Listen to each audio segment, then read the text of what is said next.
May the peace of the King of Peace be bestowed upon you all, my beloveds.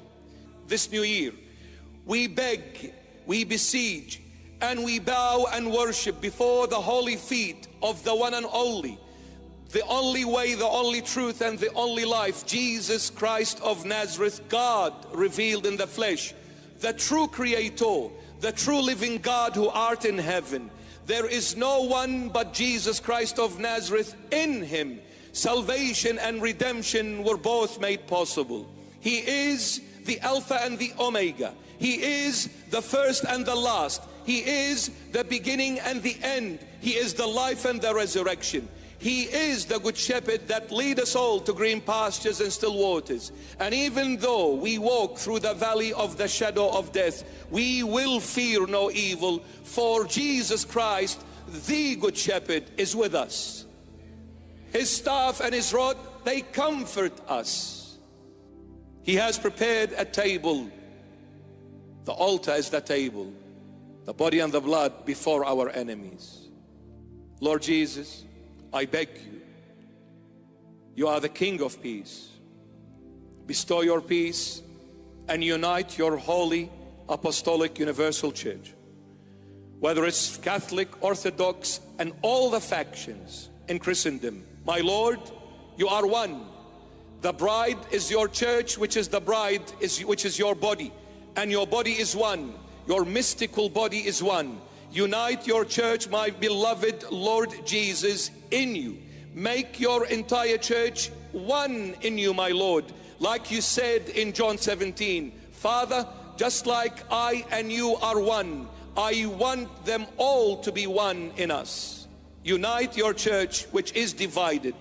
Also, Lord, bestow your peace in this turmoiled world.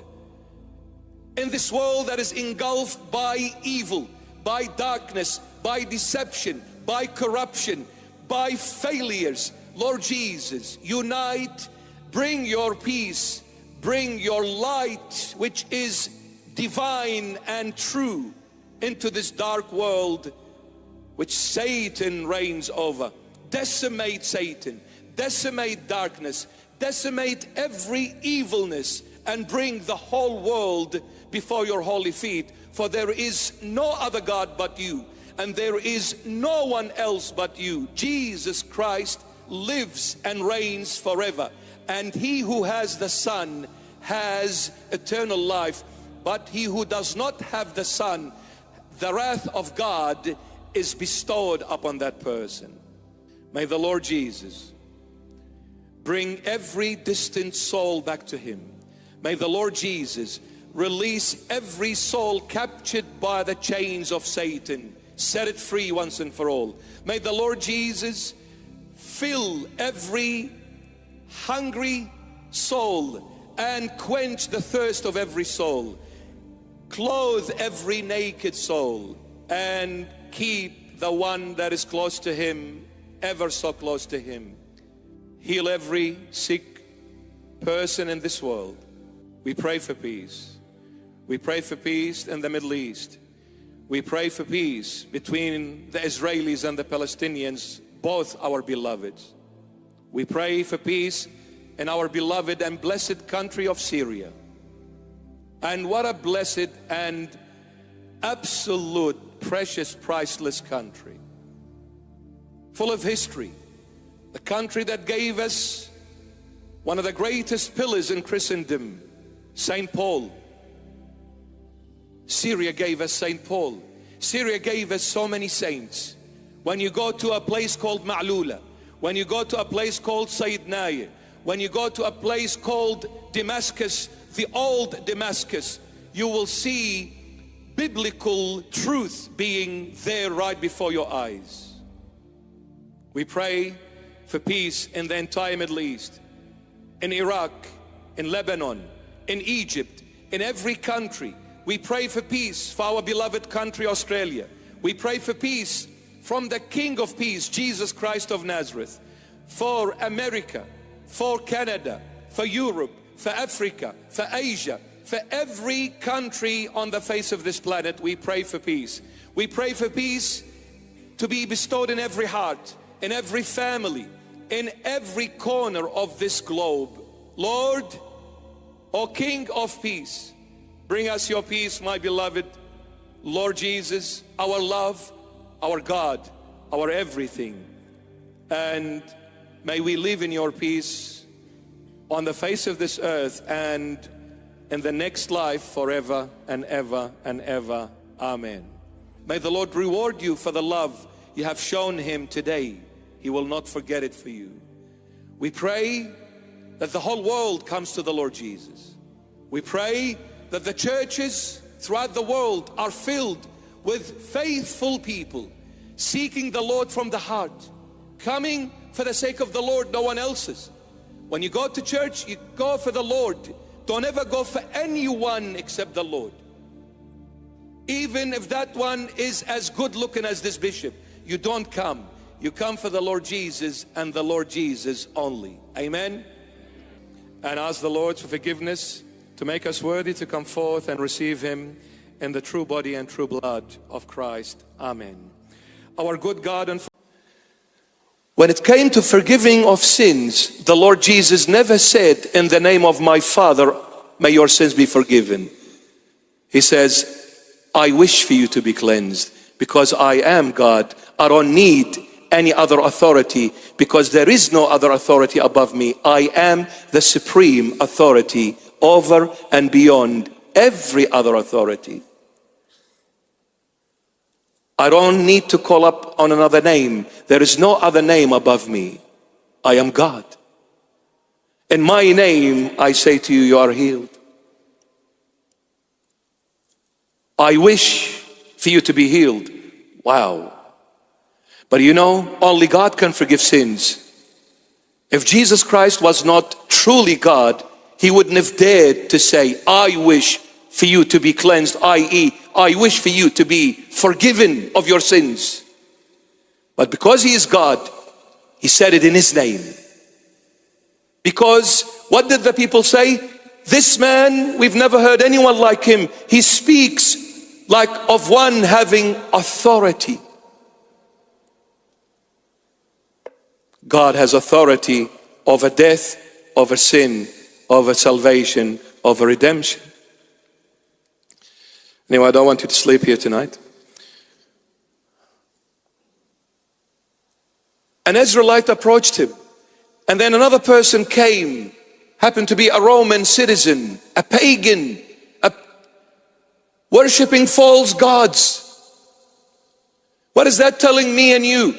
The Lord came for all mankind, the Israelite and the non-Israelites. The Lord loves every human being equally. There is no favoritism when it comes to the Lord Jesus. The Lord doesn't say, these people are my people and you are not. No, every one of us is the creation of Jesus Christ of Nazareth. He loves us all. And when he died on the cross, he shed his blood for all humanity alike, with no differentiation. And so God loved the whole world that he gave his only begotten Son, so that whoever believeth in him shall not perish but have everlasting life. So that whoever is not just the Jewish, whoever is not just the Aussies, whoever is not just the Americans, the Canadians, the Asians, the Africans, the Europeans, whoever is every single human being is whoever. Because when it comes to true love, there is no differentiation. There is no favoritism. Love only knows one thing to do, to love. Love gives before it takes.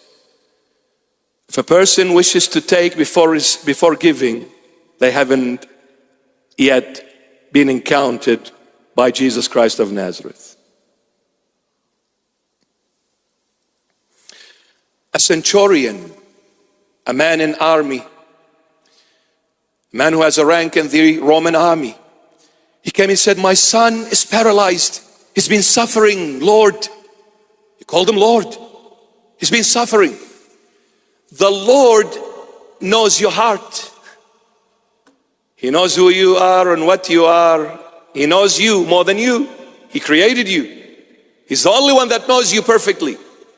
We may think we know ourselves, but we get shocked when we go through certain trials. We realize I was a total stranger to my own self. I didn't know I was this weak. I didn't know I was this faithless.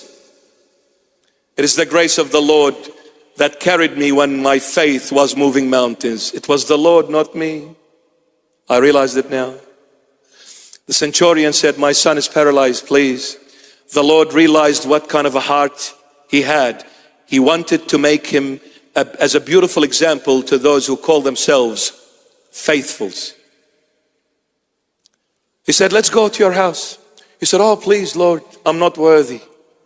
I'm not worthy for you to come and enter my house. I'm a sinner. You're the Holy of Holies. You're the Lord, you're God. There's no way you come and enter my house. But Lord, just say one word. I believe my son will be healed. You know why? Because I am a man under authority. I say to this soldier to go, and he goes, and to come, and he comes. And I say to this servant, come here, do this, do that. They adhere to everything I say. Say the word and my son is healed. The Lord was astonished by this faith. He turns to the Jewish people, the Israelite people, and he says, truly I say to you, I did not see such a faith of this man in the entire Israelite nation. You know what he said to the Lord? And the Lord was really happy with what he heard from this pagan man worshiping false god. He didn't hear it from the person who claimed to be worshiping the true God.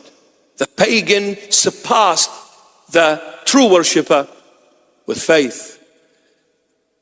Don't ever say, I am someone special. You know better than anyone else.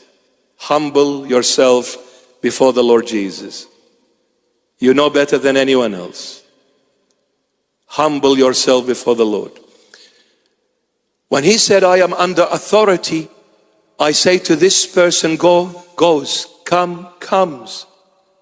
What he really said to the Lord, he said, just like I am under authority, so are you under authority. What does that mean? Imagine this for a moment. For as long as this centurion was under the authority of Caesar, because he's in the Roman army, whose authority is it? Caesar. For as long as I am under Caesar's authority, whatever I say goes and happens. The moment I come out of Caesar's authority, whatever I say, nobody will give one penny about what I say. You see, what gives you power, what gives you glory, what gives you honor, what gives you exaltation is when you are under authority, not outside of authority. For as long as I am under Caesar's authority, whatever I say, the soldiers adhere to it on the spot. No one dares to break my demand or command. But you are under the authority of your Heavenly Father. And for as long as you are under the authority of your Heavenly Father, whatever you say will happen. The Lord says, it is not he who says, Lord, Lord, will enter the kingdom of heaven, but it is he who does the will of my Father. I did not come but to do the work of my Father.